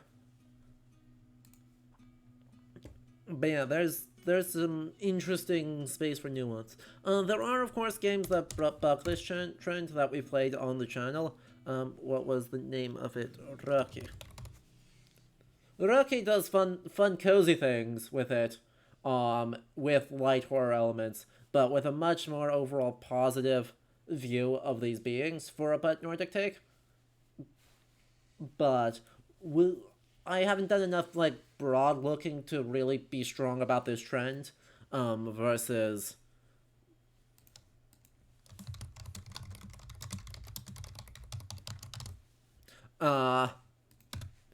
right, to really identify this as like, is this the general trend? Is this an outlier? Is this its own mini trend? Are these actually that different? Right, that's the thing that would be really interesting to examine in more detail. So we'll try and keep this in mind to hopefully explore that. But that's an interesting realization. We read a lot of grim folklore in school. Most of these are kind of related to a Serbian historical figure. You have to point that out. That's fair.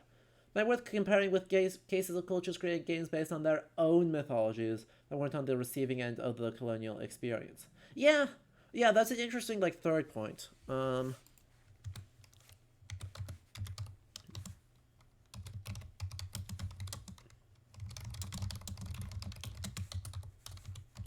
I suspect this kind of already gets that. There's a couple of Slavic horror ones that I'm aware of, that, this is the response, is that you make Slavic horror.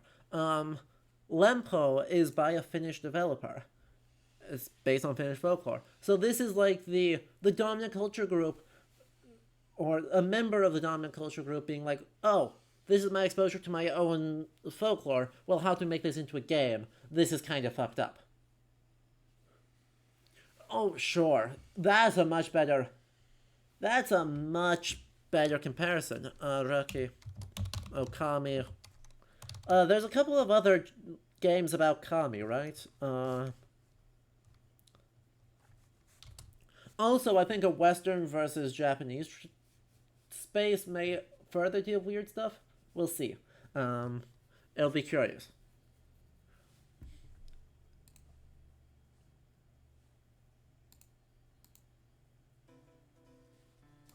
It's interesting. That's an interesting space. I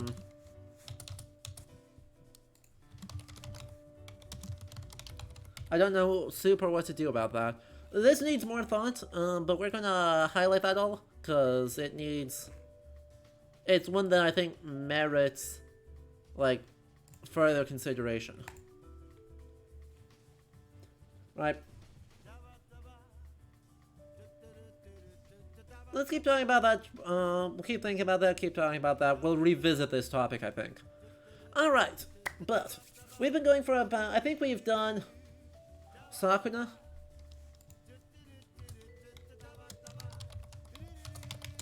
Alright, I think we've been going for long enough here, and I think we've pretty well explored everything the Steam NextFest has to offer in terms of history games. If you liked any of these, once again, do make sure you go wishlist those games. There are a couple of ones that looked super interesting, a couple that looked super dubious, but some ones that definitely are worth keeping an eye on, paying more attention to, and trying to support those devs. So yeah, if you can, go wishlist those, because that tells the developers people are interested, that tells the publishers that people are interested, and that tells Steam's algorithms that people are interested. All of which are really important in the current games market to making these games that are doing interesting work be successful. Exactly, Dragon Wolf. Right, especially when we start looking at, like, a non-European development space, there's consideration of how different approaches to mythology for Christ-centric spaces versus Japanese ones versus something else. There's a lot of complexity in that idea, so there's a lot of work that needs to be done to sort of sort it out. But, early stages. It's a thought. I think it's a thought with some merit. I'll keep that on the back burner, see if that coalesces into anything. To talk to some folks who also work in this space. See what comes out of it. But yeah, gosh, let's see if anyone else is live here as we wrap up. If I can send you over to them to keep enjoying stuff. let's see if they've gotten started yet. They super have. Alright. Well, chat. You know, we're gonna roll the credits, but as we wrap up here. So, thank you to everyone who followed or subscribed to this. But we are gonna send you, I'm gonna send you all over to the Save Ancient Studies Alliance folks, our friends over there. Cause, you know, remember last year when we played the most butt Nordic game ever for our only triple S tier game of 2022? Doki Doki Ragnarok, the butt Nordic game where you date the villages instead of raiding them, or maybe do a little bit of both because they're into that. You know, we'll maybe take a look at them. Alright, so let me get that all set up. Save Ancient Studies is their name. Alright. If I could type, that would be awesome. But yes, once again, thank you everyone for the support. This has been super interesting. I was not expecting the trends that we actually saw with that, so I'm curious to see if the absences of some of these games continue, if the trends we're seeing sort of also already continue. So, yeah, without further ado, we'll roll the credits and send you over to Save Ancient Studies. So until next time I see you all, I hope you all have a good night, etc.